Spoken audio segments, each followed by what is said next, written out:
of America and live from the G&D Show Studios. This is your Ghostman and Demon Hunter Show.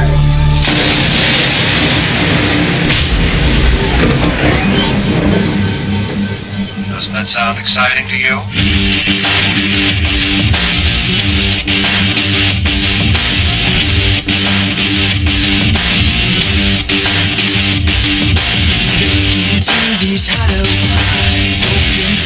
Hey, welcome back, Shadow Nation, to the one and only mystifying Oracle of Radio, your Ghostman and Demon Hunter show. Demon Hunter!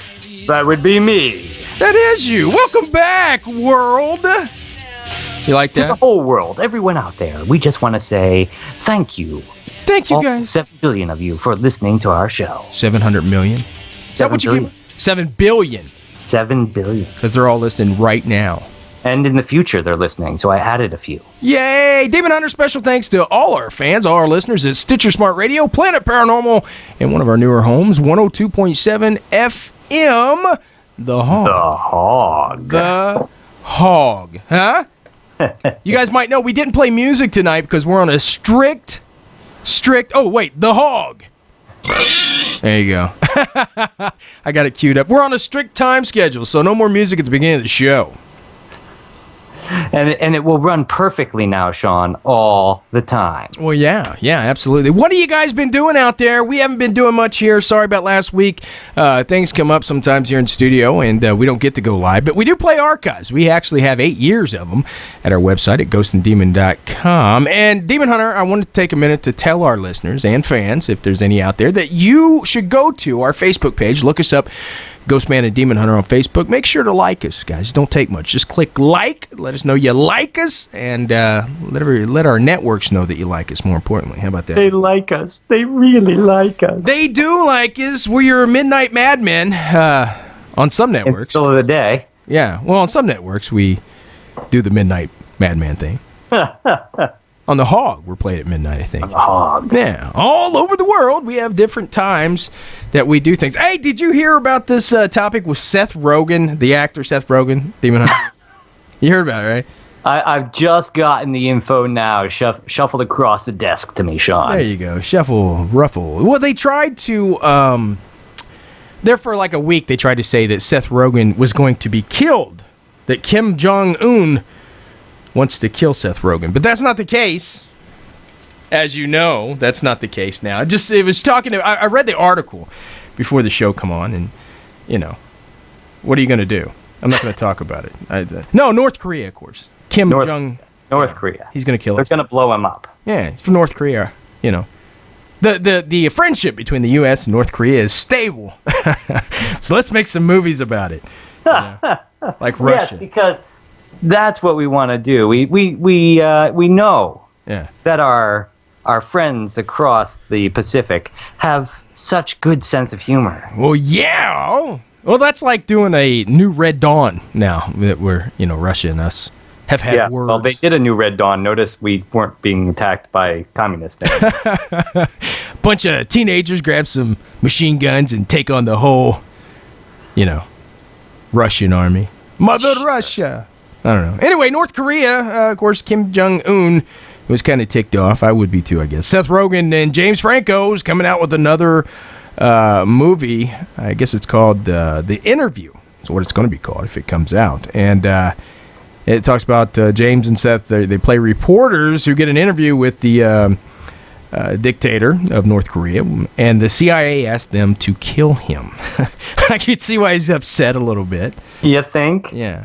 But they didn't really come out and say, first of the week they said Kim Jong-un put a price on their heads, that he was going to kill these actors. But, maybe that's just propaganda. Propaganda to sell tickets. I don't know. Well, the thing about it is, though, and we've had this before. Who was it? Some insane terrorist type? I don't know. I don't know what type it was, but he was insane because of what he did.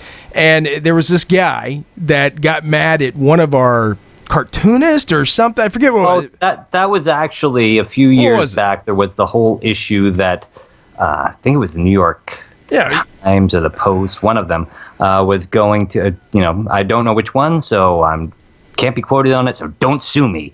But they posted a cartoon with Muhammad in it. Yeah. And according to Islam beliefs, you cannot create an image of Muhammad. Even they don't have images of him. Oh. Unlike, the Christian belief that makes their own version of Jesus and puts him on all their stained glass windows in Islam, you can't have an image of Muhammad. So, because then he's a graven image. Right. So I don't know. To our Muslims out there, we're not calling you crazy because everybody has their own religion. Just that it was not just one guy who got mad. It was a lot of Muslims that got mad. A lot of Muslims. And I do understand that, but you know what? Get over it. It's film. There's nothing we can do about that. And that's why America is the greatest place in the world, because it's free. And anybody can do anything and say anything they want without being killed. And well, to an extent, I mean, they let us stay on the air all these years. Right. Well, that's coming to an end, I'm sure. But I remember that. So that's not the first time we heard about movies infuriating other countries. You'd think that it must be like a slow trouble time.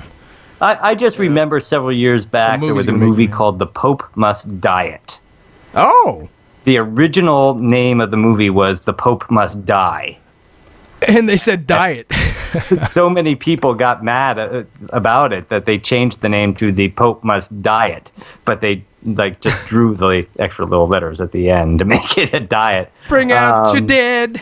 But it was all about the Vatican's connection to the Italian mafia and the plots to kill off the Pope and all that stuff. Yeah. Well, it's got to be true. Of course, a lot of people were upset about it, and I thought it was funny. Well, it's got to be true, Demon Hunter, because it was in Godfather 3 that there was a mafioso connection with the Pope.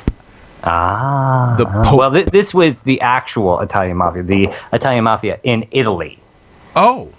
So, because there's a difference. Well, Don Corleone was originated from Italy. Yeah, but I mean, let's not discriminate against the mafioso here. Potato.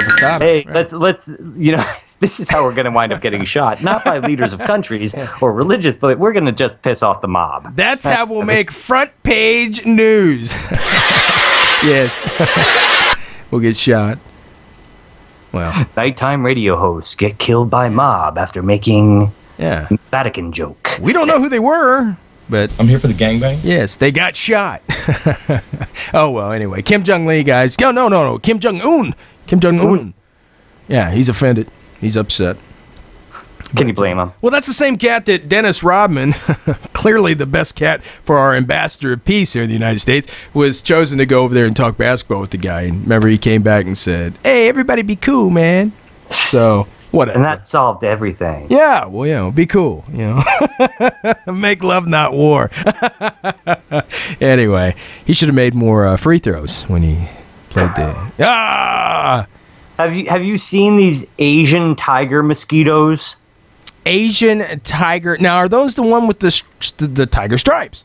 You're right. Okay. Right. They're more zebra striped. They're black and white. They kind of look like a zebra, but they're having a whole issue. And California's dealing with them, and we're starting to have an issue here on the East Coast.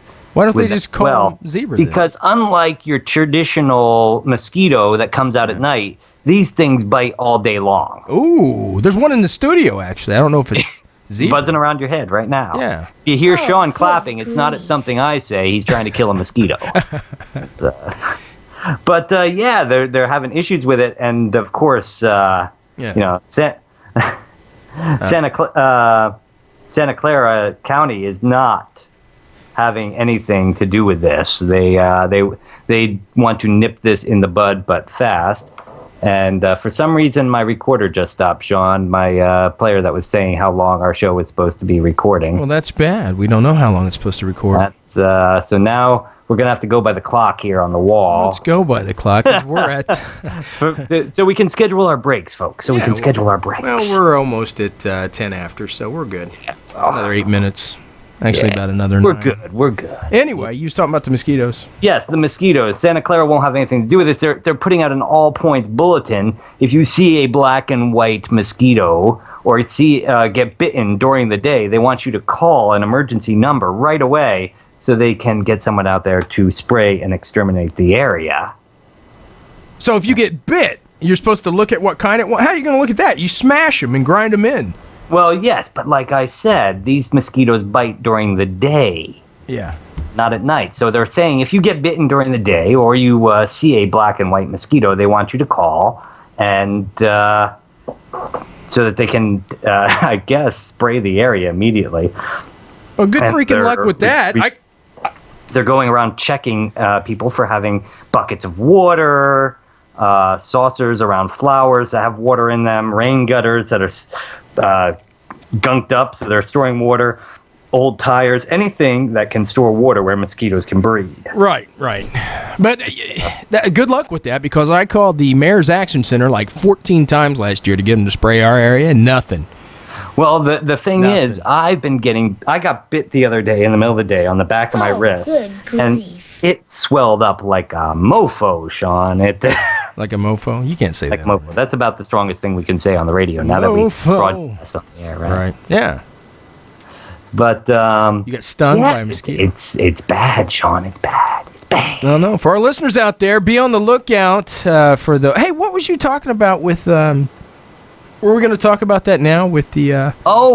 Morgan Freeman was talking about the possibility of a zombie apocalypse being closer than we think. Hey, Nathan, this is what we hear out in the backyard now.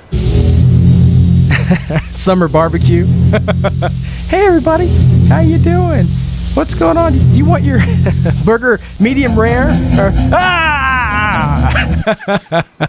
mosquito bite. Right.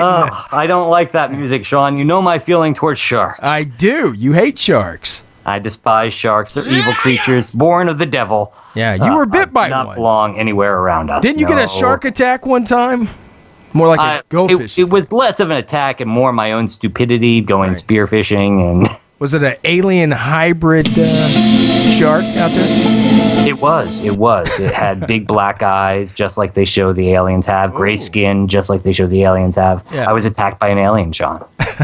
Alien shark. Now, where were you when you got, when that was very, life-threatening, life-scarring? I was off the coast of Nantucket. Nantucket. Isn't that where they filmed Jaws? Not too far from there. Yeah. They filmed down in Martha's Vineyard. Martha's Vineyard. Martha's got a nice vineyard, I heard. Is that still for the rich people that go out there? Yeah, I'd say it's for the rich people. So it's something we'll never experience. You and I will not own a house on Nantucket or Martha's Vineyard anytime soon. Who knows? The radio show could take off, and we could head on down to Martha's. Move on down to Martha's Vineyard with Jed. Get ourselves one of them cement ponds. Cement pond for the donkeys and whatnot. That's another thing. On the Beverly Hillbillies, okay? I know they had a bunch of money and all that, but how did... And Ellie Mae Clampett was amazing. Remember that? Oh, yes. Oh, my God. Ellie Mae, she had that hillbilly-ish look to her. Just something about that. And hillbilly... Because some of our listeners out there, you're in, rural USA. Would that be rural, or would that be the woods? You're in the back stick. I'm in the mansion in the woods. Remember? You're in the mansion in the woods, but I'm actually I'm right out on the outside of the city. But I was raised, I was raised in the city, but we moved out in the country for a while, and the girls are prettier out there. It's just something, Well, we raise them right. They're wild, feral, if you will. Anyway, the girls are pretty. Ellie Mae Clampett. I digress. But what was your question about the Clampetts? How did Ellie Mae Clampett get all those pets there? I mean, you never seen any delivery trucks. There was never an episode that, she had monkeys, she had seals, she had sharks, she had, you name it. I mean, she rescued them. And where did they get their license to have that? Was there no license? They didn't need a license back then. If you no, they did. If you wanted a tiger, during the early 90s, I was working for a pet store, and they were just starting to really crack down on permits for exotic animals. Right. But you could still go to exotic animal shows at the time, the way they have gun shows now or art shows or whatever. And you could just walk in, and the guy would write out a permit for you right there and then, and you'd take home a tiger. You know? Right. Well, I mean, you can't. No. You cannot take home a tiger. I don't care what era you were in. There's no way. Well, I mean, I guess I did see there used to be a guy out in the country that had one in a cage. What are you going to do with the tiger? What are you, Tony Montana? Is Scarface? For those of you out there in the Shadow Nation that haven't seen Scarface, he was a drug guy, big kingpin, and he had a tiger. Well, didn't you see The Hangover? That's Mike Tyson. I wonder if Mike Tyson really has a tiger. I don't know. You think I think we can get Michael on the show? Michael Jackson had a monkey. He did have a. What was the? Googly moogly. What was the monkey's name? Do you remember the name of the monkey? I don't remember the name of the monkey. I wonder what that was. I mean, it was on the cover of his album, wasn't it? No, that was the white tiger he had. Remember that? Remember he had the. So he had a tiger. Yeah. Did he have to get rid of the monkey when he adopted those kids? Because you never seen it anymore after. Well, Bubbles. The name of Michael Jackson's monkey was Bubbles. Bubbles. Okay. Yeah. So I think he actually died. Bubbles the monkey. Bubbles the monkey. That's crazy. Michael Jackson was crazy. He was a good musician, though. Well, he gave us Thriller. Gave us Thriller, man. Thriller. What would we do without Thriller? What kind of mummy? What kind of monkey was Bubbles? Was he a monkey or was he a chimpanzee? There you go, chimpanzee. That you came right out tonight and you clearly stated over the airways, monkey, and that is not PR, my friend. That's not PR. You cannot. What are we in Planet of the Apes here? Yes, I'm going to get harassed because I'm calling apes monkeys. Someday, yeah, it could be Planet of the Apes someday. I mean, Marky Mark, if it was, he wouldn't be in it if it wasn't true or going to happen. He was in that first one. I started watching that show today, Wahlburger. Have you seen this? No, I have not. Yeah, 7/16 the time. Anyway, it's Wahlburger is the Wahlberg family, and it starts out with Marky and Donnie, the guys from the New Kids on the Block, and all. It was pretty good, and they're in South Boston or downtown Boston, whatever, and they started Wahlburgers. And yeah, they're doing this big thing. They got their burgers and they're serving them up and they're trying to, branch out. Of course, they got huge money behind them, Where'd they get their money, Sean? I would assume Mark Wahlberg and the New Kids on the Block. Wasn't Donnie Wahlberg in the New Kids on the Block? Was he? Oh, God. I don't know. Were you one of those with the New Kid stickers on your jeans? No, I was not. That was after my time. Yeah, you were in college at the time, Bible school? Yes. Sad to say, but yes, yeah, but I was. Not that I'm sad to say I was in Bible school, but I was that old at that point. Well, they're used to, yeah, but even out of Pepe. Yeah, even the older chicks liked, Yeah, well, I wasn't a chick, so right, but you probably dated chicks that like New Kid on the Block, New Kids. You're saying I didn't date chicks? What are you trying to say here? Well, I'm just saying you're talking about Bubbles. You're calling him a monkey when clearly he's a chimpanzee. My God, man. You know what I'm saying? Out of Pepe. I get it now. It's just going to be pick on Nathan night. Well, I got it could be. Every night is pick on Nathan night. Anyway, guys, everybody listening to us around the world, welcome back. I don't know why I just said that, but we just want to tell you guys you're welcome because you might be late bloomers. Yeah, we was talking about Bubbles. We're talking about Bubbles. But Sean, despite the fact that we've been talking about Bubbles, it's just about time for us to take that break for our friends over at 102.7 The Hog. Sounds good, Demon Hunter.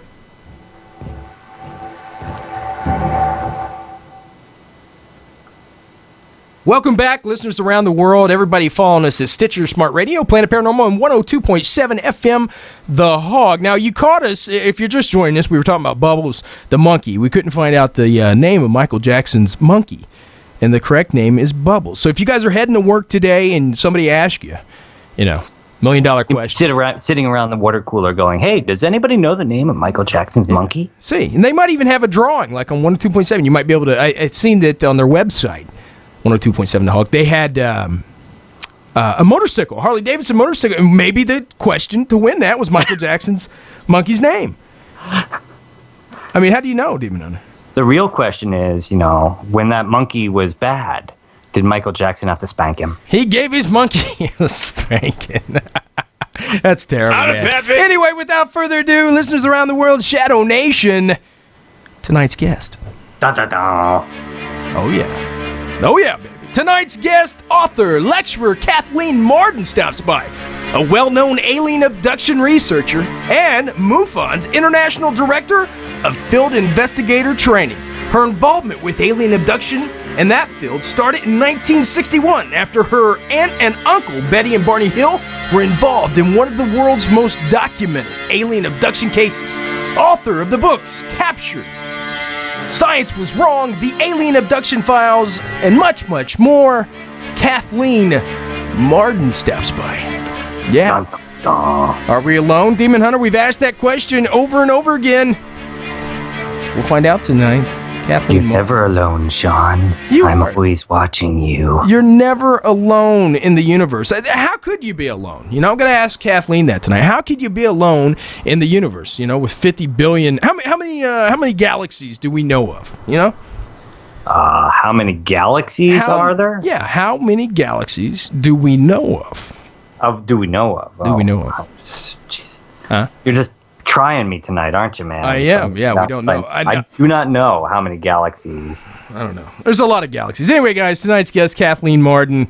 In the past, just a couple of weeks ago, we had Dr. Kitai on, and she talked about the Phoenix Lights, of course. Then before that, we had Dr. David Jacobs on, and he talked about the alien-human hybrids, that there's something going on out there, that the aliens have been abducting us for a long time, and they're trying to clone us. Remember that, Demon Hunter?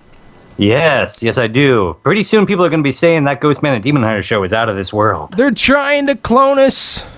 That's what's going on, people. Demon Hunter. Ghostman. In the news. It's always fresh. It's always exciting. And it's hot off the presses and strange and weird. And it's today's strange news. And it starts right now. That's it. The news segment, baby. Again, the news segment. Again with the news segment. And hey, Sean. What is it? New York City Museum. Yeah. Explores death and all things morbid. I like the way you just said that. Death. Explores death. A new museum opening in New York City this weekend. Oh, I'm sorry, Sean. I forgot to warn people. Yeah. Ladies and gentlemen, it's now time for In the News with Ghostman and Demon Hunter. That's weird news on the Ghostman and Demon Hunter show, where Sean and I pick news stories out of the newspaper, actually off the internet, built by their titles. Because we like the titles, we read the stories. Of course, we haven't had the chance to read the stories in advance, so we make a lot of mistakes. And every time we make a mistake, you take a drink. That's right, folks. It's the Ghostman and Demon Hunter drinking game.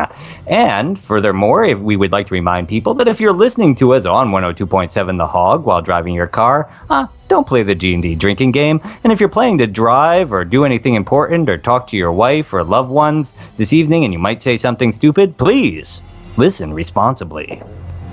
Okay, Sean, now back to the news. Back to the news, baby.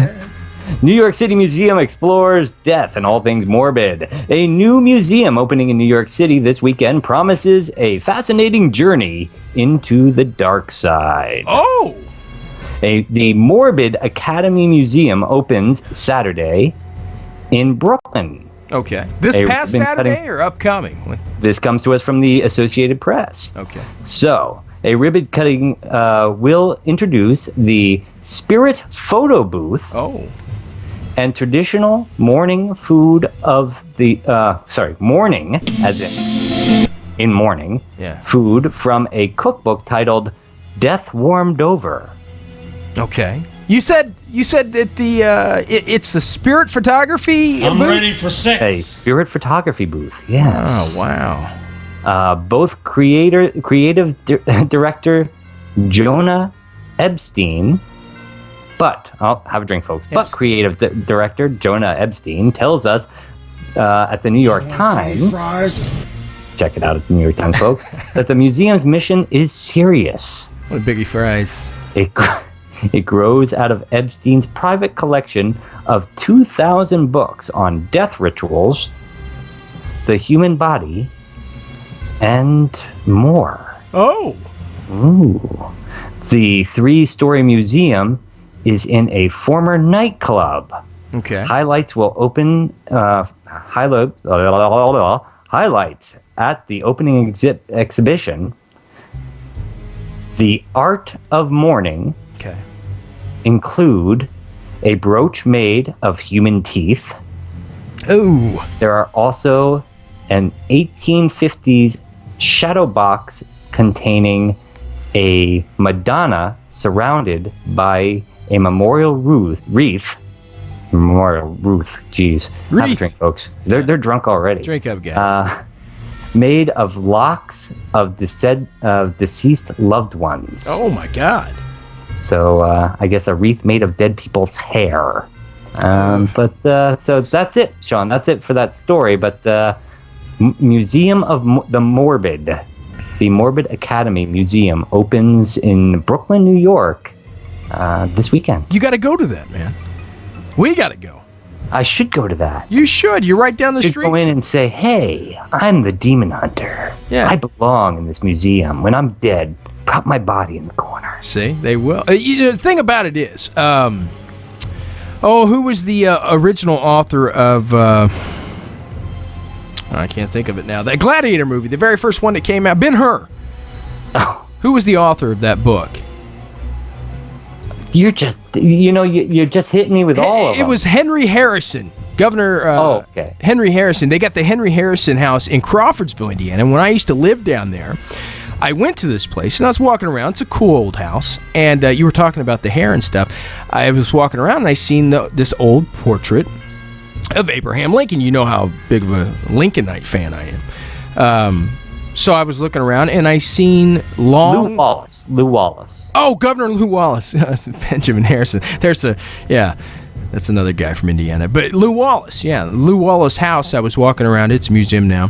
And I seen this black hair wrapped around the Lincoln photo, and they claim that Lew Wallace was good friends with Lincoln, and at his funeral, they had given those to close friends of the family.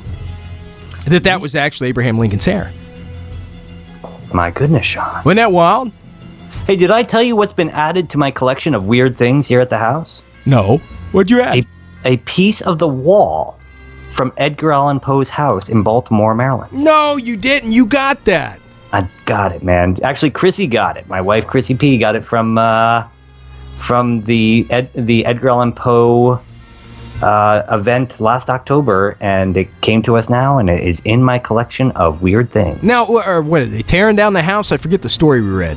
Well, no, they were fixing a piece of the wall, and when they broke the old piece out, they decided to auction off a few of the pieces, and we got one of them. Okay, what's it look like? Describe it. Is it like a brick? It looks like a piece of plaster with horsehair plaster from your wall. That's what it looks like. Did they wrap it up or anything? They put it in a nice little box. Okay. Well, you got to put that in a shadow box. The picture of with the picture of him next to it, and some of his hair. Yeah. Demon Hunter second up on the deck. Sexy schoolgirl 5K canceled after complaints.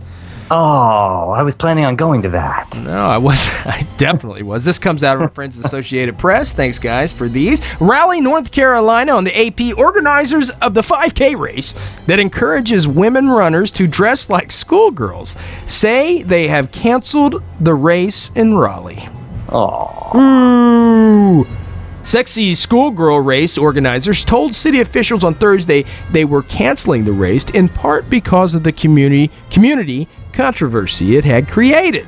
Wussies.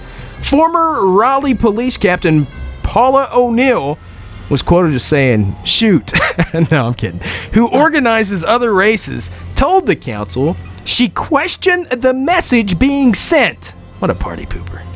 Especially with the problem of rape and violence against girls in schools and on college campuses. Of course, that's very serious. The News and Observer of Raleigh reports that race organizers also cited a lack of early sign-ups as a factor in their decision.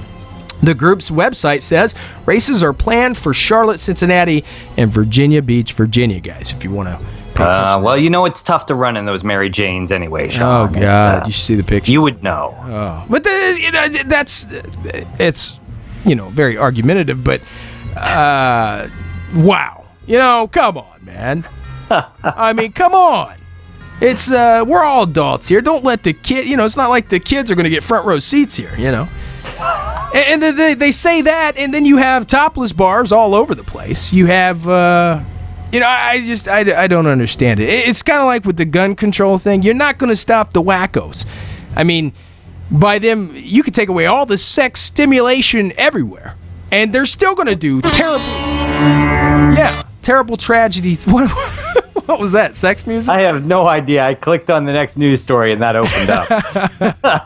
That's great. That's epic, actually. What's the next news story? Wasting zombie sea star found in San Diego. Okay. A mysterious disease is causing the limbs of some sea star species to fall off and dissolve, according to researchers. What's falling off and dissolving?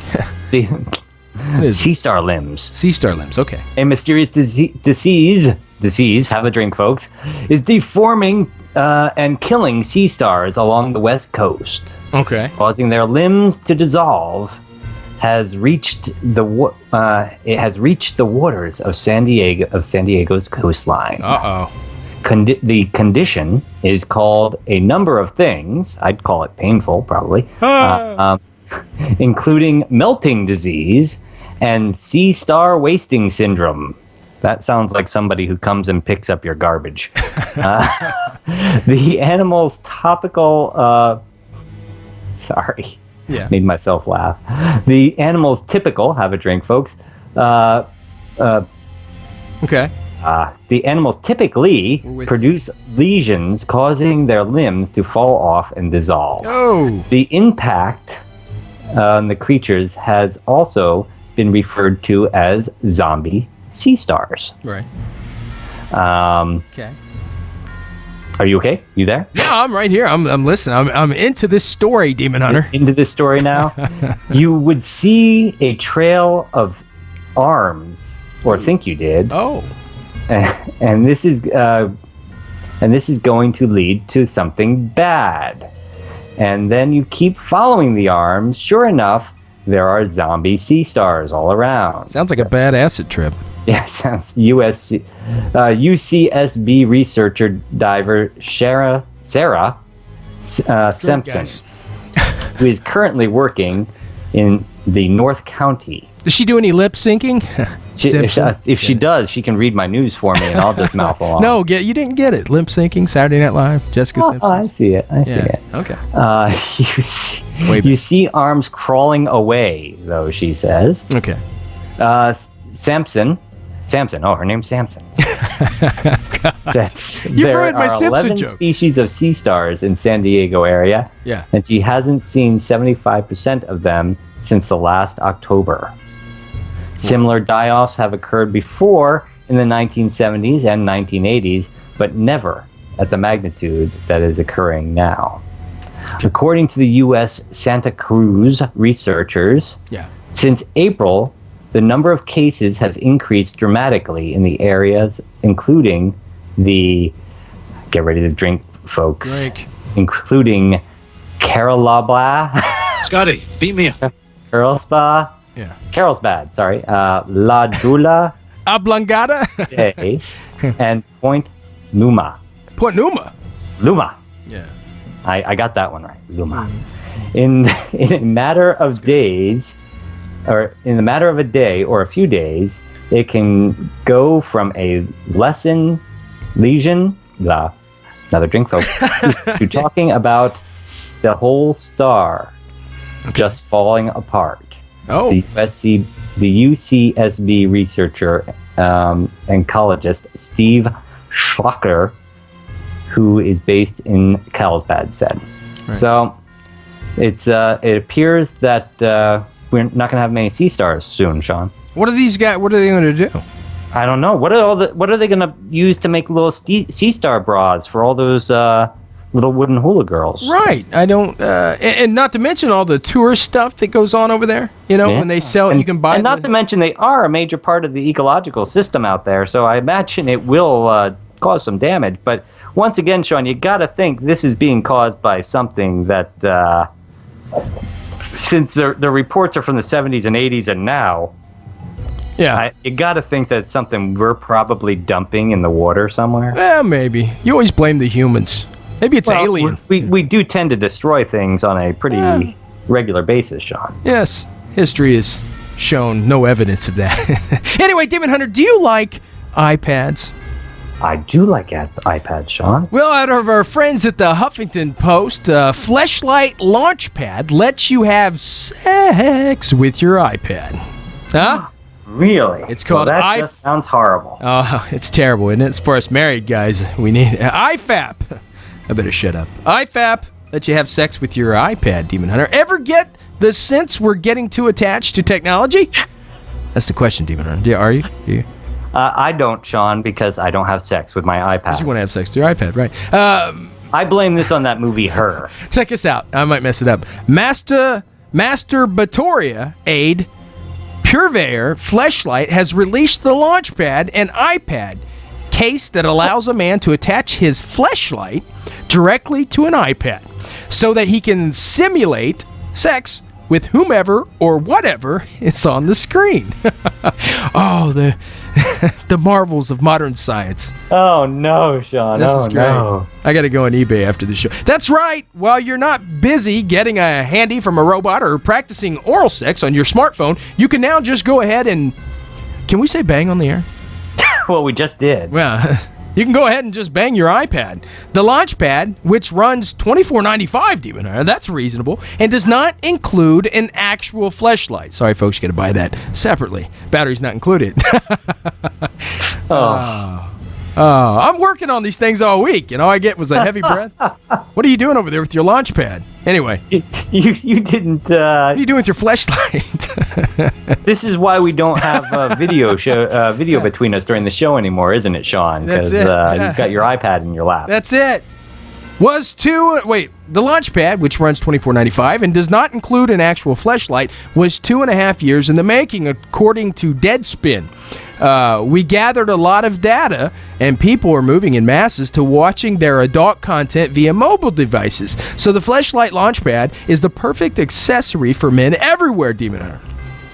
It sounds like it, Sean. Hey, Sean, I hate to interrupt this story because I can tell you're having so much fun with it, but It's that time when we have to take a break for the folks over at 102.7 The Hog, and we'll be right back.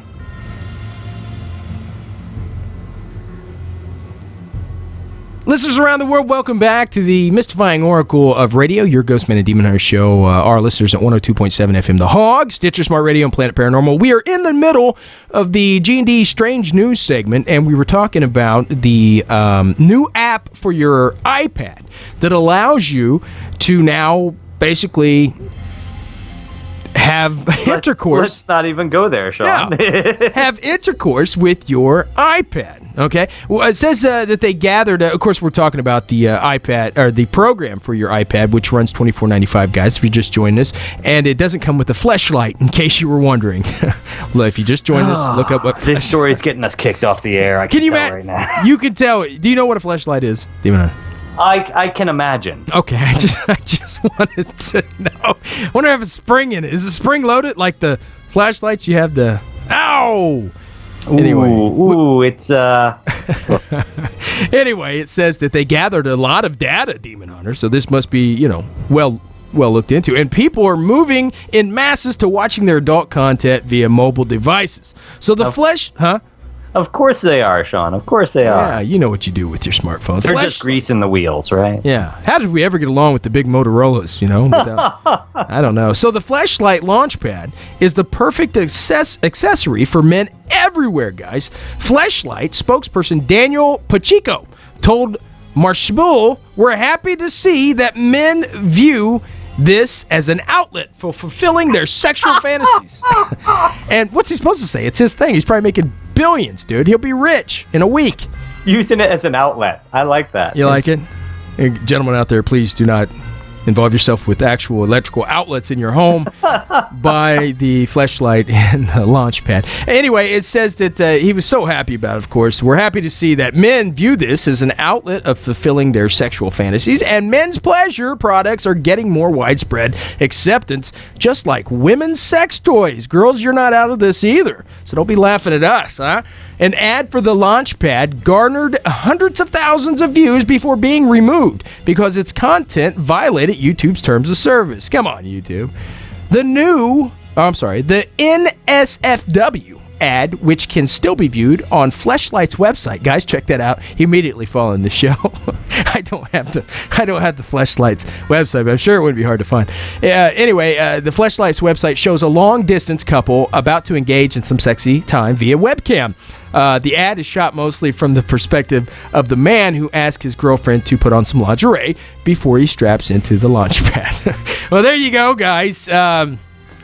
New technology. They said it was coming, Demon Hunter. They said by now we could have virtual reality relationships. Yeah, that's one thing we won't have to beep out. By this time, we were going to have relationships with machinery at this point. So we're kind of behind the 8 ball on this one. Yeah. No sex slave droids yet, huh? No, I'm waiting. We could actually come up with one. You know, we need to come up with an app for that. The Ghostman and Demon Hunter Show, which allows men around the world and women to listen to us while they're having relations. Yes, because, our voices are just so soothing that we will make the moment that much more enjoyable. Enjoyable.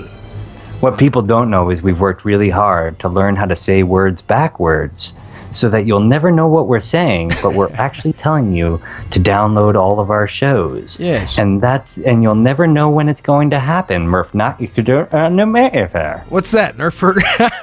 What? Now I need my fleshlight. Buy fleshlight, Murph Arkaner. Yeah. Fleshlight, that's if you want to donate money to the Ghostman and Demon Hunter Show. Anyway, Demon Hunter, do you have a next story, or do you want me to go right into mine? Why don't you go right into yours, Sean? You sure you want me to? I really would like you to. I'm hoping that it's not about a fleshlight. Well, it's kind of close. Kayaker says he was attacked by a beaver. Oh, Demon Hunter. These stories they send us, we don't pick them, folks. We get sent to us. They hit our desk, and we have to. Have you ever seen a beaver being from the country? I've never seen. Oh yeah. I hate to tell this story because it's a beaver story. it does not make me feel good to have to say this, but I once, and it was an accident, folks. Yes, I was in a bar. I once killed a 50-pound beaver. Oh no! What kind of dress was she wearing? It was actually crossing the road. Oh, it was like a bad joke. I came around a turn, and it was right there in the middle of the road, and I ran over it. And I was driving a little 1990s Pontiac Le Mans, and it ripped the underside of my car apart. Oh, my God. But I got out, and the thing had back feet the size of my hands. You had to think how old this guy was, how many little beavers he'd probably spawned out there. And I just, with a 1990 Pontiac Le Mans, I ended it all. Those cars are known for death, It's a big car. Well, they were so low to the ground, nothing could escape. It was kind of low to the ground. Kayaker says he was attacked, Demon Hunter, by a beaver. This comes out of the Huffington Post. Thanks, guys. All Michael Cavanaugh wanted to do, Demon Hunter, Shadow Nation, was spend a nice day kayaking on a creek in upstate New York. But his day was ruined when an angry beaver attacked him. Probably some beaver from the family where Demon Hunter mowed him over with his high-powered hot rod. Anyway. Aww. But his day was ruined when an angry beaver attacked him and knocked him into the water, Demon Hunter. Wow.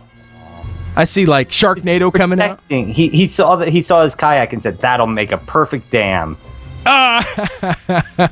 Hey, this will be the next one on Sci-Fi. Sharknado, Beavernado. Beavnado. Hey! Damn the beavers. Full speed ahead. Guys, we're willing to sell that title, but you have to pay us first. You heard it here first on the Mystifying Oracle. Kavanaugh was kayaking on the, get ready to drink, guys, Arondock Creek in Monroe County on June 10th. When the incident happened, according to the witness Nate Reynolds, who runs the Bay Creek Paddling Center. I heard my name called out from the shop, and I ran out the door to see a guy getting pulled into the water. That's what Reynolds told WHAM-TV, that's Wham TV. It was like watching a horror film. Although Kavanaugh was able to get to his feet and approach the dock, the beaver did not let go, Demon Hunter. Even when Reynolds hit the creature with a paddle several times, the paddle broke and the beaver let go. Reynolds told the station he kind of disappeared for a few seconds, but came back up, so I hit him again. It's like the beaver from Caddyshack. You know what I mean? I think that was a gopher, Sean. Yeah, that was a gopher. Where's Bill Murray at when you need him? Great googly moogly. I heard my name, huh?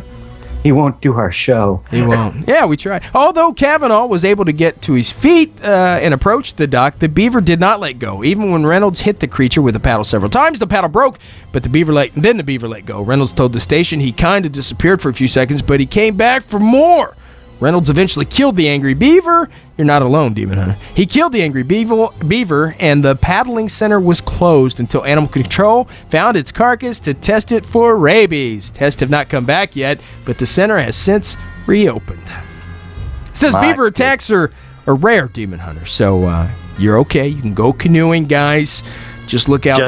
Just be careful if you're driving a Pontiac Le Mans. They will come after you. And everybody knows that an angry beaver is dangerous. It's angry, you might say. Any guy who's ever been married or...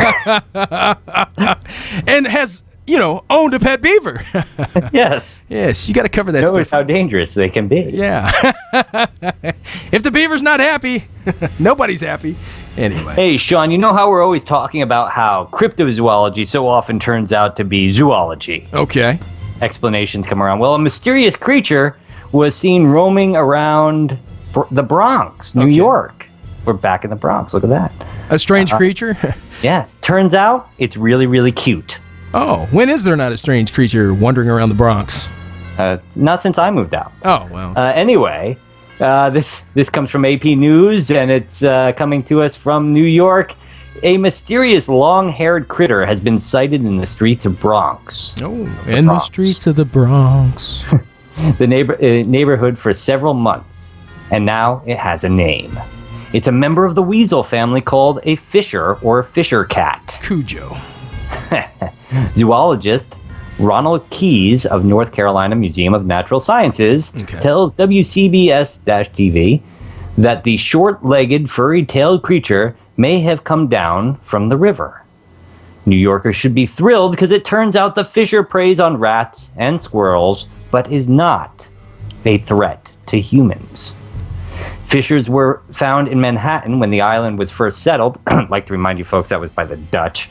But the fur trade pushed them north and into the Adirondacks. Okay.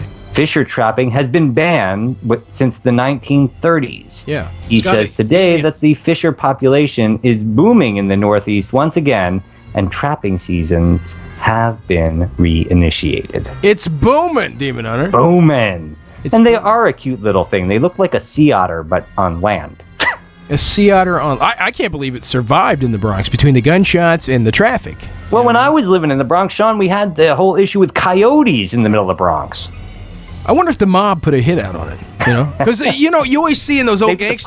The Pope. The Pope. You ever see in those old gangster movies where they go to the gangster and they say, the old ladies always go, we have a problem in the neighborhood. And they go to Don Corleone or the Godfather. He says, I'll take care of it. Like, from kids, rapping on the corner or whatever. And the old Italian ladies say that's too loud. And they then sleep with the fishes. The weasel is sleeping with the fishes. That's what I think. I think the weasel's gone. I think that's a cover-up. Anyway, Demon Hunter, this is the last one on deck for me. Pet cemeteries, because I love the Stephen King novel and show, Pet Sematary. Pet cemeteries may bury owners with animals in New York.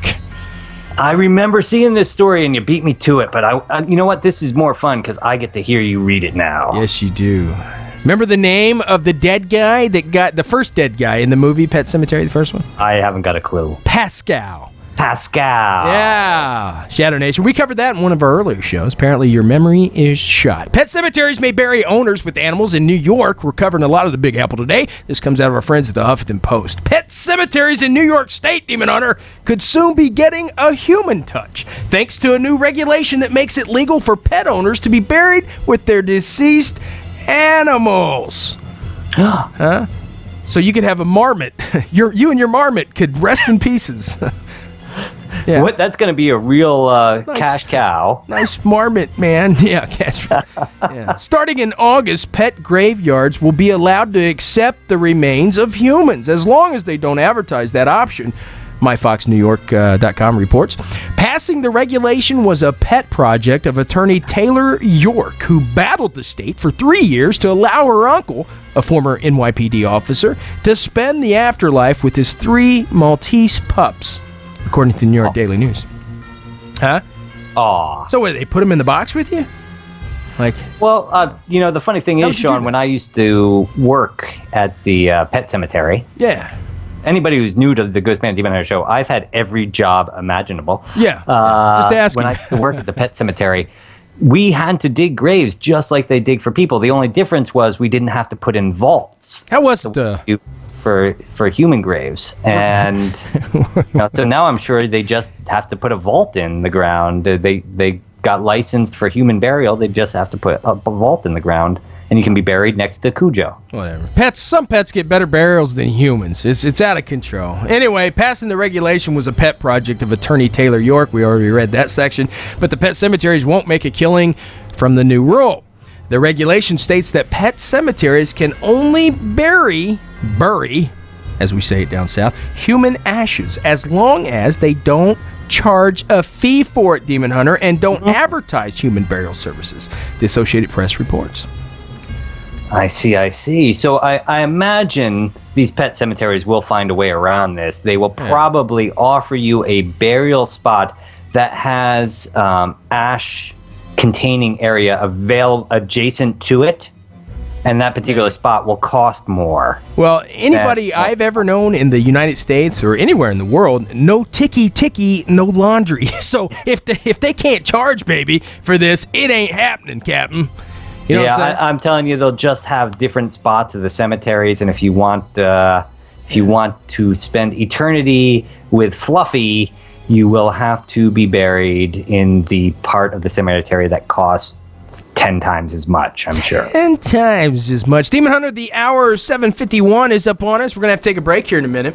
Yep, we have time, though, Sean. We have, because we're going by the clock, we still have about 3.5 minutes if you'd like to go into tonight's legend. You want to do tonight's legend? 3.5 minutes. Here we go. Guys, Legend X series, it's an original series by Demon Hunter and myself. That means we came up with it, where each week we scour the universe, or at least planet Earth, and we try to find you the latest in legends, from monster legends, Sasquatch, lizardmen, frogmen, and each week we try to bring them to you to let you know, for you can decide for yourself if it's real or phony. This week's legend is The ghosts, banshees, hellhounds of the Consolation Church of Red Level, Alabama. Now, this one's a cool one. We've done these, Demon. I have wanted to go to Red Level, Alabama, and see the Consolation Church for a long time now, Sean. You know that. Yeah, I have. You have. It's the church is no longer in use, of course. Maybe that's because of the banshee. Yeah, that's a bad. If you sit outside the gates, you can hear Confederate soldiers marching down the road. Yeah. There is supposedly an outhouse that if you go inside, the door slams behind you and locks you in. Yeah. I really don't want to be locked in an outhouse. Why would you go in there? And then you can only get out if somebody opens the door from the outside for you. Well, I've had a few apartment doors like that too. A lot of car doors too. Maybe that's where the banshee comes from. Yes. Or when she's been heard screaming. I've heard you screaming from that. Who's number 2 work for? Austin Powers joke. Remember that? When he's There have been a lot of tales of possession that take place on the ground, but what gets me the most are the tales of the hellhounds, Sean. Yeah, well, we've heard them before. We've heard the cry of the hellhounds when we were out in New Mexico. Yeah. Maybe it was coyotes, but I think it was hellhounds. Inconceivable! And supposedly there is a ghost of a child who will go skipping down the road with a ball, and if your car goes past her, Yeah. the car will just stop where it is. No way. So I've actually looked into this area, Sean, because it's one of those legends I wanted you and I to go and check out. Right. There's also a ghost truck, a 1960s Ford black truck that is reported as being seen driving down like crazy down the road, wrecking at the end, but then there's no survivors, nobody around the area after it wrecks, no truck, nothing.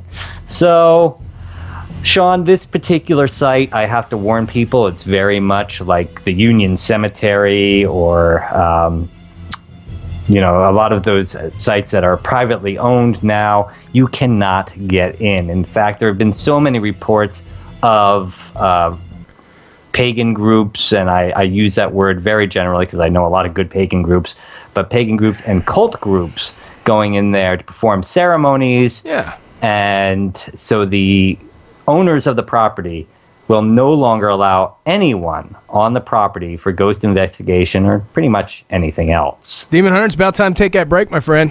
I do. I know, Sean, and I hate to leave folks on this legend because I'd love to talk about it more. I do love the Consolation Church of Red Level, Alabama so much. But, Sean, for the folks out there at 102.7 The Hog, do you want to go to break and go right into our music and come back with our guest? Yeah, absolutely. We can go to break, guys. I guess tonight's band, MC Kulla, guys, the name of the song, Blazing Days. We'll be right back.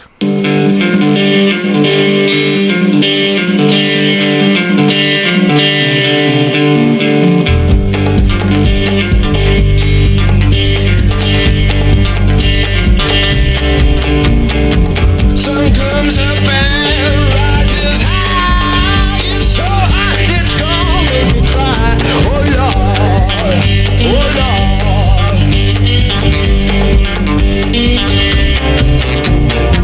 Temperature rising, rising to my heart, to the road, yeah, to the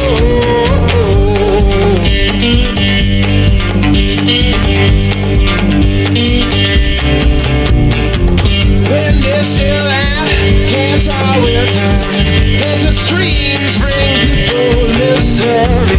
All the water's gone, all the trees are dry. There's no more water, there's no tears to cry.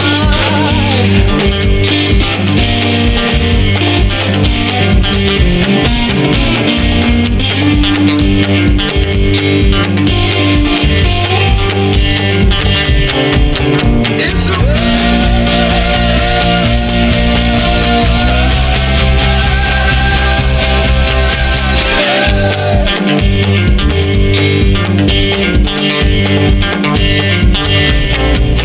It's a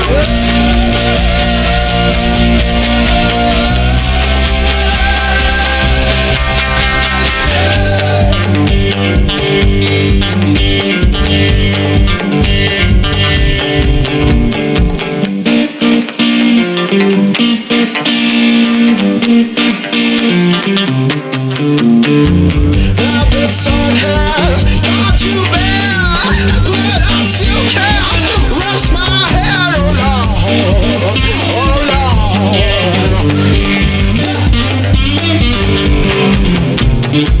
I'm sweating, I'm rusting, I'm mad and this day is a blazing. I'm boiling, I'm toiling, I'm in a daze. Oh, this day was a blazing. All the water's gone, all the trees are dry. There's no more water, there's no tears to cry.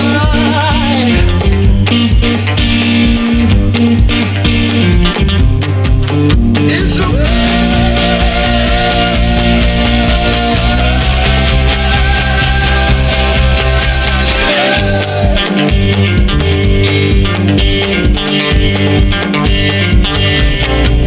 It's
sheet of champagne is more than enough.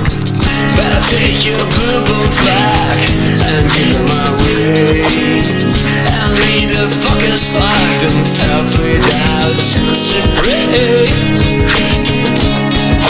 Without a chance to break. Without a chance to break. Goodbye my lady. Goodbye my friends. I go far, far away through oceans and lands. If we will see us again, I can't tell when. I want coming back till I want free myself. Till I want free myself. Till I want free myself. Till I want free myself.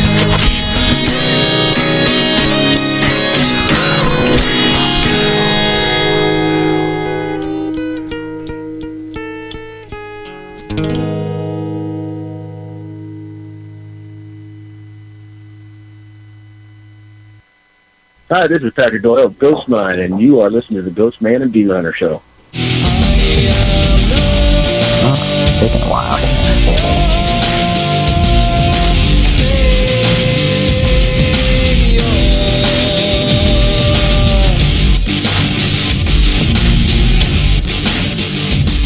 Welcome back, Shadow Nation, to the one, the only mystifying oracle of radio, your Ghostman and Demon Hunter show. Tonight's guest, author, lecturer Kathleen Marden, a well-known alien abduction researcher and MUFON's International Director of Field Investigator Training. Her involvement with alien abduction field started in 1961 after her aunt and uncle, Betty and Barney Hill, were involved in one of the world's most documented alien abduction cases. Author of the books Captured, Science Was Wrong, The Alien Abduction Files, and so much more. Please help us welcome to studio Kathleen Marden. How are you doing tonight, Kathleen?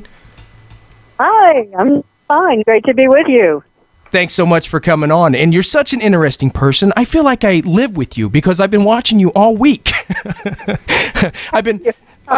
You're all over YouTube, man. I've been researching it and listening to the stories. And, you know, we've had so many amazing people on the show, and we get to add you to the cabinet with those type of people because you've done so much. And the story of your aunt and uncle and everything you've done, I was thinking of where to start. And I guess I want to start when you were growing up, your first alien experience and how you got involved in all this. I was 10 years old. My family had no interest in UFOs, but my aunt and uncle were returning home from vacation driving through the White Mountains of New Hampshire, and they had a close encounter with a UFO, and he saw non-human things standing on board that craft looking down at him. Oh, wow. And when they arrived home, Betty called my mother, who was a sister. And at some point, I arrived home from school and heard the conversation. So, you know, that was my first introduction to flying saucers, UFOs, and everything related. That's a heck of a start, Kathleen. You were like, Mom. It sure was. You were like, Mom, I'm home. And she goes, guess what, baby? My goodness. Aunt and Uncle Hill. So, you know, it's so intriguing because we've never had an actual abductee on the show. We've had plenty of people that have spoke to them, hypnosis, regression therapy, things of that nature. Now, everybody knows you have your bachelor's degree. You've been in the field of regression therapy. Are you certified in that? Yes, I am. Okay, you're a regression therapist, and you've done so much, and you've written so much. Now, I know, because I in your book Captured, you explain you being abducted. Do you want to talk a little bit about that? Oh, absolutely. Well, as I said, Betty and Barney had a close encounter with a UFO. It was hovering only 100 feet away from me. He feared that he was going to be captured, so broke away and ran back to the car where Betty was waiting, looking out for him. And as he did, the craft started hovering right over the top of the car. He went speeding down the highway and told Betty to roll down the window and look up to see if the craft was still above the car. She looked up, and expecting to see lights, all she saw was blackness, even though it was a bright night. This moon was almost 3/4 full, and so she rolled the window back up. As she did that, she heard a series of buzzing sounds striking the trunk of the car, and the car started to vibrate, and a tingling sensation passed through Betty's and Barney's bodies, and they forgot what had happened. It was as if a moment had, and they found themselves 35 miles from the road. Oh my and gosh. They were restored by the second series of buzzing sounds, and then they started talking again. They only remembered seeing a fire orb. They knew that it was moving, but they were not moving. They remembered a roadblock somewhere along the way. They didn't know where or when that occurred. They drove on to their home in Portsmouth, New Hampshire, arriving 2 hours later than anticipated, and there was evidence that something had happened to them. Betty's dress, that had been in fine condition when she put it on that day, was torn in several locations. There was a 2-inch tear in the stitching at the top of her zipper, and the thick zipper fabric was torn for an inch on that fabric along the zip. No way that could have happened accidentally. It was very perplexing. The tops of Barney's best dress shoes were so deeply scraped that he had to buy new shoes. Their watches had stopped working and never ran again. The binocular strap was broken. There were shiny spots on the trunk of their vehicle, and when she put a compass over those spots, the needle would spin and spin, indicating that there was a magnetic field, and we've seen that in other abduction cases as well. Mm-hmm. So there was a lot of evidence here. It's been examined in laboratories, always finding anomalous results. She and Barney ended up undergoing hypnosis a couple of years later with a renowned psychiatrist, Dr. Benjamin Simon from Boston, Massachusetts. Mm-hmm. She and Barney saw Dr. Simon separately for a period of 6 months. And under hypnosis, they relived the same experience from their own perspective of an alien abduction, of being taken on board a craft, given very strange physical examinations, mostly to determine the differences between human beings and these very strange gray creatures that had abducted them. They were then released after Betty was shown a star map and some alien script, and returned home, went along their way, and almost completely forgot what had happened in that time period. For that 2 hours, they remembered everything else. Oh, wow. What an amazing, just amazing. But, Kathleen, and I apologize because I said abducted. You describe in the book Captured your own encounter with these. I said you describe your abduction. But, it's funny because we had Dr. David Jacobs on, and I know you know him. You know everybody that's in the UFO field. I know him. Oh, yeah. And Travis Walton and all these people. Stan Freeman, good friend of the show, has been on many times, a good friend of yours. And I know that you've seen these things, and it's in your family, because Dr. David Jacobs, one of the funny things he told me and Nathan and I, is that I didn't find it funny. No, it's not funny, but it's very intriguing, because I was asking him, how do we not know that we've been abducted? Because who doesn't have moments of time that you're like, oh my God, what did I just do? Have you ever been doing something and you forget, and it's like you lost a second or two, or you zone out? And I was asking Dr. David Jacobs, and he said, if it's never happened in your family, it'll never happen to you. And I find that intriguing because you've had it happen in your past. Can you explain what happened in the past, and what's your thoughts on what Dr. Jacobs said?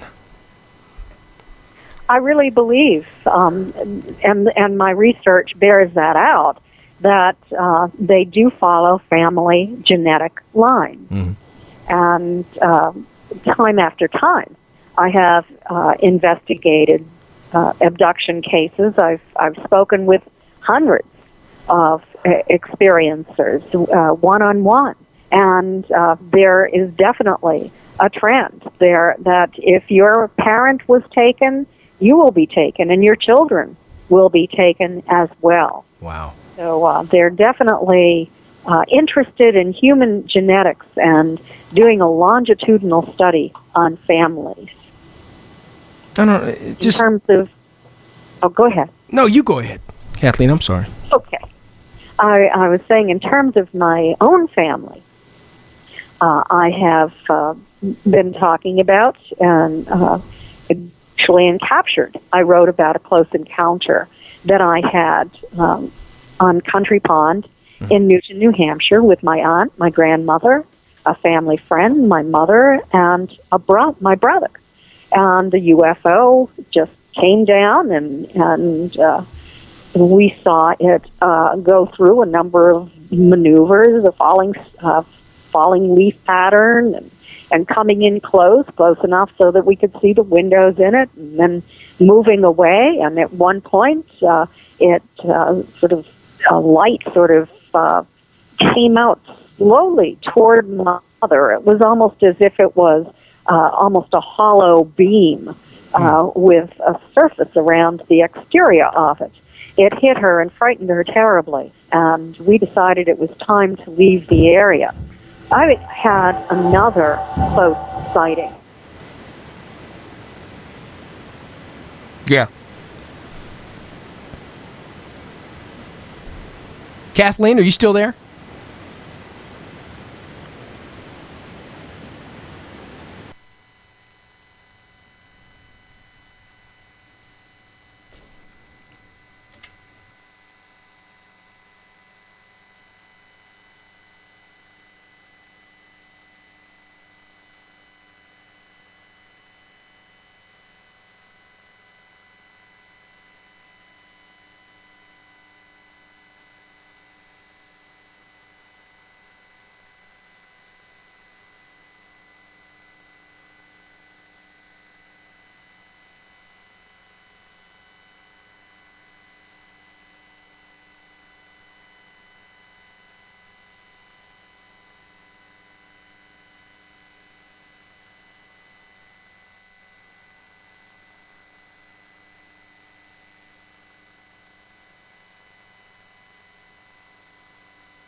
I never took a dollar from a dead man, at least not as far as I know. Sorry, Kathleen, we'll be right back.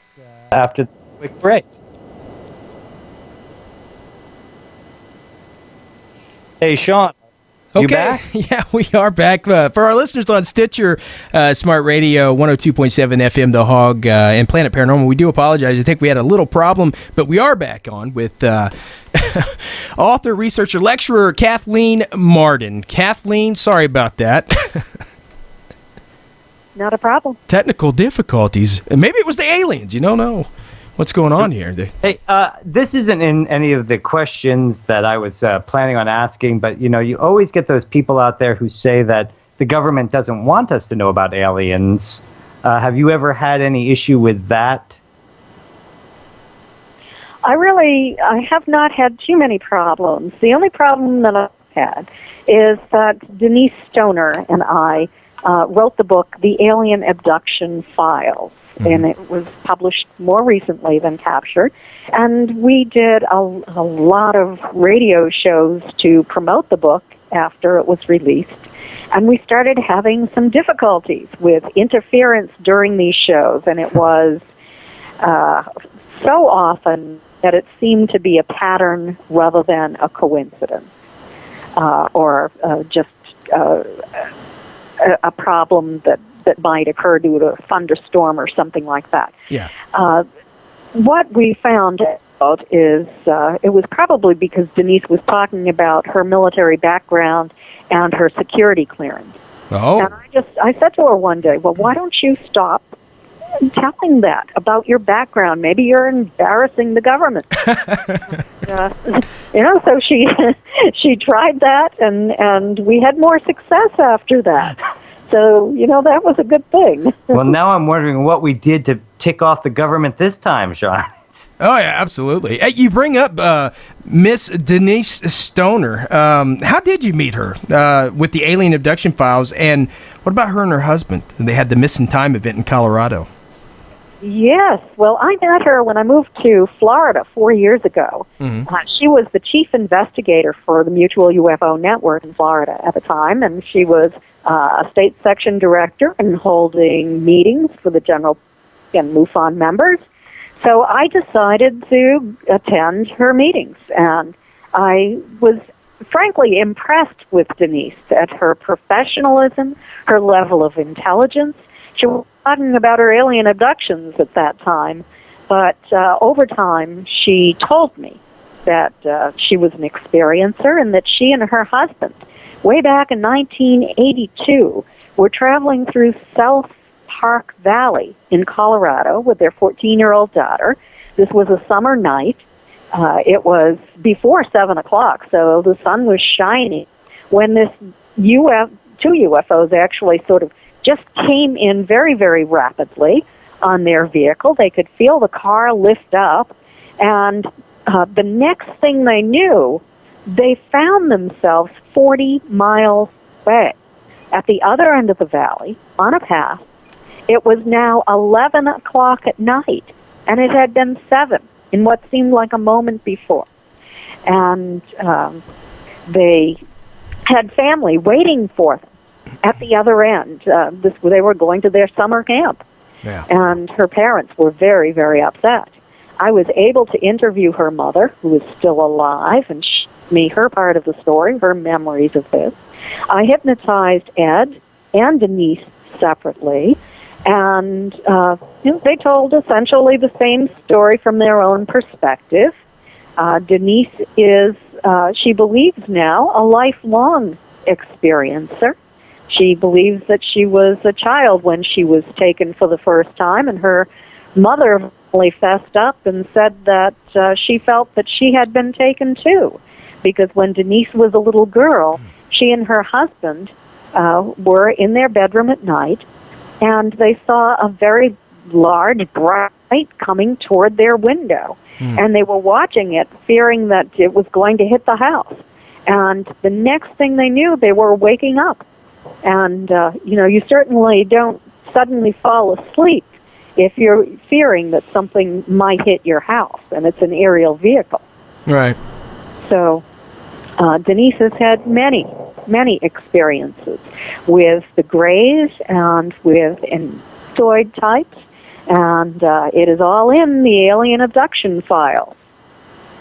Oh, now, wow. There's also, you were telling us earlier about the abduction files and how you met Denise and the issues with your aunt, and there was Jenny?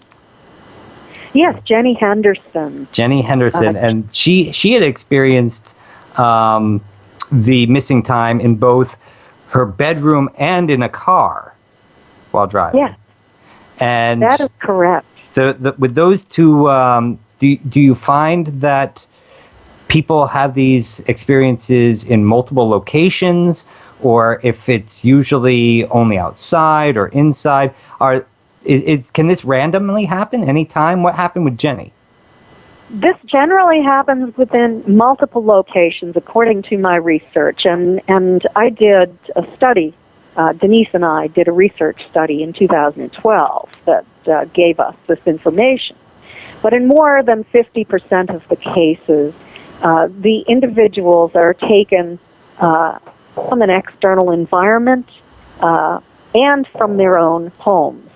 Oftentimes it begins by them being taken from their car while they're driving, such as what happened in Jenny Henderson's case.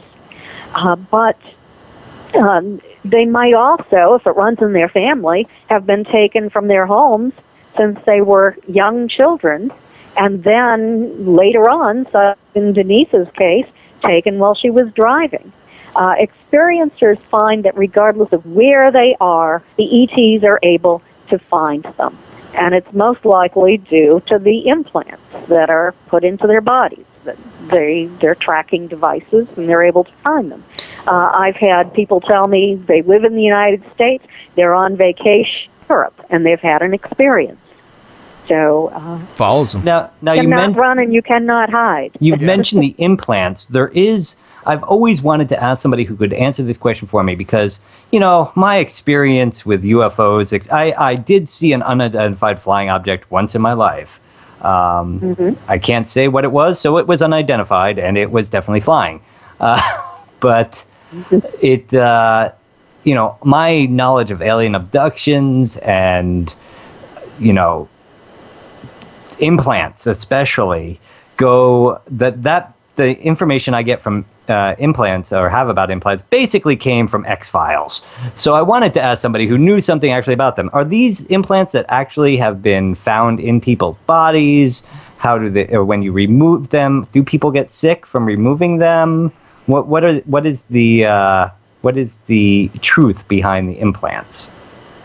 Well, I have to tell you that the late Dr. Roger Lear was the expert on implants. He removed implants, and a scientist named Steve Colburn worked with. They sent these implants to laboratories. They found that they had unique properties. There was a biological substance coating them so that the body would not reject them, and there were attachments on each end of the implant that would attach to nerve endings. And when doctors attempted to remove them, they sort of had a mind of their own and would actually travel. Say it was in the hand, they would travel up the arm in order to try not to be taken. Go after it pretty vigorously. He's found them in hands and in feet. And they also, some of them, emit radio microwave frequency in deep space. They are made out of a crystalline structure, nanotechnology that we are not yet capable of developing. So pretty interesting findings coming from him. Now, if these contain nanotechnology, and nanites can be, as small as blood cells themselves, once it's implanted in a person's body, is it possible that they release a small number of nanites into the body, which continue tracking the person even if it's removed? I suppose anything is possible. It's just one of those things that I've always wondered about the implants. I have to tell you that some people who've had them removed have said that they had a reprieve for several months or even up to over a year before they were taken again. So sometimes it takes a while to find these people after the implant is removed. And the implants seem to be for a number of purposes, for tracking, for communication, and perhaps to monitor the health of the human body as well. Now, Kathleen, I wanted to get your opinion. Now, I listened to the case files, the recordings of both your aunt and uncle, and Betty Hill, your aunt. It struck me, she was clearly going through pain when she was in regression therapy. She could remember the needle going into her navel. It was very painful, but at the same time, she said that it was speaking to her, saying, the pain's going to be over, and da-da-da-da-da. Now, Dr. Jacobs and Dr. Ketai that came on, they differed in their opinions on alien abduction and how the aliens, their intentions, I guess. Dr. Jacobs says, we should be very fearful because he believes that they're building this alien-human hybrid that's going to make us inferior, that basically one world type thing. They're coming after us. And Dr. Kitai basically just says there is no evidence, at least with the Phoenix Lights, that nobody was abducted and there was nothing, bad going on. Nobody was hurt. What's your opinion on that? After hearing what your aunt went through, because it kind of threw me off, because at first she was talking about these, terrible experiments with the needle and everything. Of course, that'd be scary for anybody. It doesn't necessarily mean the aliens have bad intentions, but he gave her something. The lead alien gave her something, then it was taken away. Are these beings kind? Are they here to help us? What's going on? What's your opinion? Well, I have to tell you that they were kind to my aunt and uncle. They were apologetic for frightening them. And even though they did remove ova and they removed semen that could have been the start of the hybrid projects, they treated them well. Now, some people are extremely terrified by what happens. And from my personal experience in working with many experiences, it seems that it is a matter of one's subjective perspective on all of this. If people are consciously recalling only the part of being procured, of finding that they're being captured by these non-human entities, then they're terrified. And if they don't remember what happened on the craft, then read or scary stories, or they scary shows on television about horrible things that happen to experiencers, they might be even more terrified. But in the end, most people who undergo hypnosis, or have with me and many of my colleagues, find that the experience on board was not that bad. And I ask experiencers, if you have the opportunity to have this stop today, would you want it to stop? And 90 out of 100 will say no, they don't to stop. Makes so, things I mean, it interesting. can't be that terrible if they're asking for it to continue to occur. Well, I guess I know it makes things a lot more interesting. And, of course, you would have to be crazy to think we're alone in the universe. The question is, have we been visited? Are they here amongst us?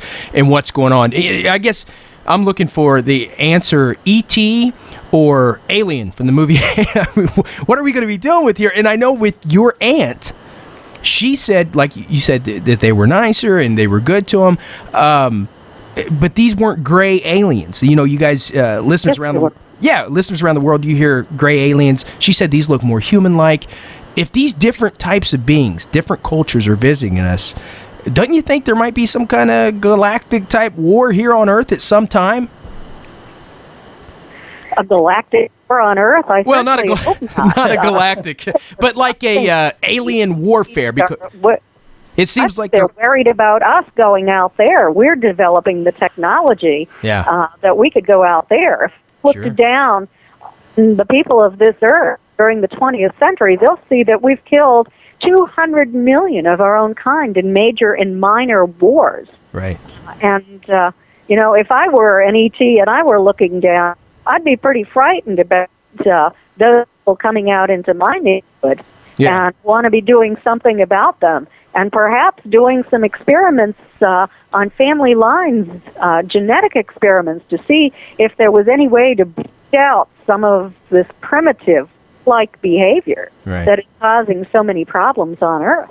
Well, I talked with Stanton the last time he came on the show, and we discussed the probability that we're not being visited by aliens, we're being quarantined. Yes, that's what he likes to say. Well, I guess I got one more question too, Kathleen, after this comment I want to make. But I guess what I'm getting at is with anything, different cultures, different belief systems for different types of people all around the world. So you would think in the galaxies and out there, the different planets, there's different types, grays, reptilians, all these things that people have said exist. So you would think that they would have different beliefs and different structures and different intentions. And I think the government, with these scary shows, I think they are interjecting these things to prepare us to not trust. Of course, E.T. is an exception, stuff like that. But, maybe they are preparing us. These things come down here. we don't know what we're dealing with. Don't trust them. Now, it's probably untrue, and the government just doesn't want you to follow the aliens and to overthrow the government of the earth. But that's what I guess I'm worried about. It's this race for each different type of alien to collect the most humans and genetic codes or whatever they're collecting. And we're kind of in the middle of that. Do you think there's nothing to fear whatsoever? That's a really difficult question. I can't say that we shouldn't fear anything altogether. We do know that there are reports of negative behaviors by reptilian races. Right. Some reptilians. There are also positive reports about some reptilians. So regardless of what race it is or what species of hominid it is that is here, some are good, some are benevolent, some are not. Right. It's the same with people on Earth. We have Mother Teresa and we have Adolf Hitler. Yeah. It's probably the same out there. My personal theory on the whole thing is that they're not coming down here to breed a new race of alien-human hybrids or to discover anything about us. I think that their form of currency is made in DNA, and they're just looking for specific lines of DNA, and they will take that DNA, and the way we go out and mine gold, they're not experimenting on us, they're mining us. So it's that's my personal theory on it. That's an interesting theory. I've never heard that one. My kind of alien's Paul. Have you ever seen the movie Paul, Kathleen? That's my kind of alien. I'd like to buy him a beer and talk to him. That's a good movie. If you haven't seen it, I suggest. But Kathleen, we want people to know where they can find your book. It's the Alien Abduction Files. Where can they find that? And your other books? You can purchase from me. It's available on my website at Kathleen with a K, Kathleen Marden, Marden.com. If you'd like an autographed copy, it's also available on Amazon, at Barnes & Noble. You can buy it in any bookstore, and you can also purchase it as an electronic copy in Kindle or an ebook. So available in many formats. And you'll be traveling this year doing presentations. Where will people be able to see you? Oh, yes, I will. I'm going to be in Roswell over the 4th of July, Roswell, New Mexico, to do several presentations. And then from there, I'm going to be at MUFON's International Symposium in Cherry Hill, New Jersey. From there, I'll be going to Portland in September to the Experiencers Speak Conference. It's a conference specifically devoted to ET contact. And then in October to the New England UFO Conference in Leominster, Massachusetts. For details and information, clickable links to find out more, you can go to my website, again, Kathleen Marden, and just click on the links there and get all the information. There are also some free articles on my website that you might be interested in reading as well. Okay, Kathleen. Well, I tell you what, I stay on the line real quick. I know we ran out of time, and I got one more question I have to ask you. Could you stay on for just a second? Okay. All right, Demon Hunter, it's time to pay the bills. We got to pay the bills, Sean. We do got to pay the bills. 102.7 FM, The Hog, Stitcher Smart Radio, Planet Paranormal, Creative Commons, FreeMusicArchives.org, and Midnight Syndicate. Thanks for the tunes. Hey, from the haunted back roads of America, this has been another G&D exclusive interview. Don't go changing America. You know we won't, Demon Hunter. Because we love you. Night, guys.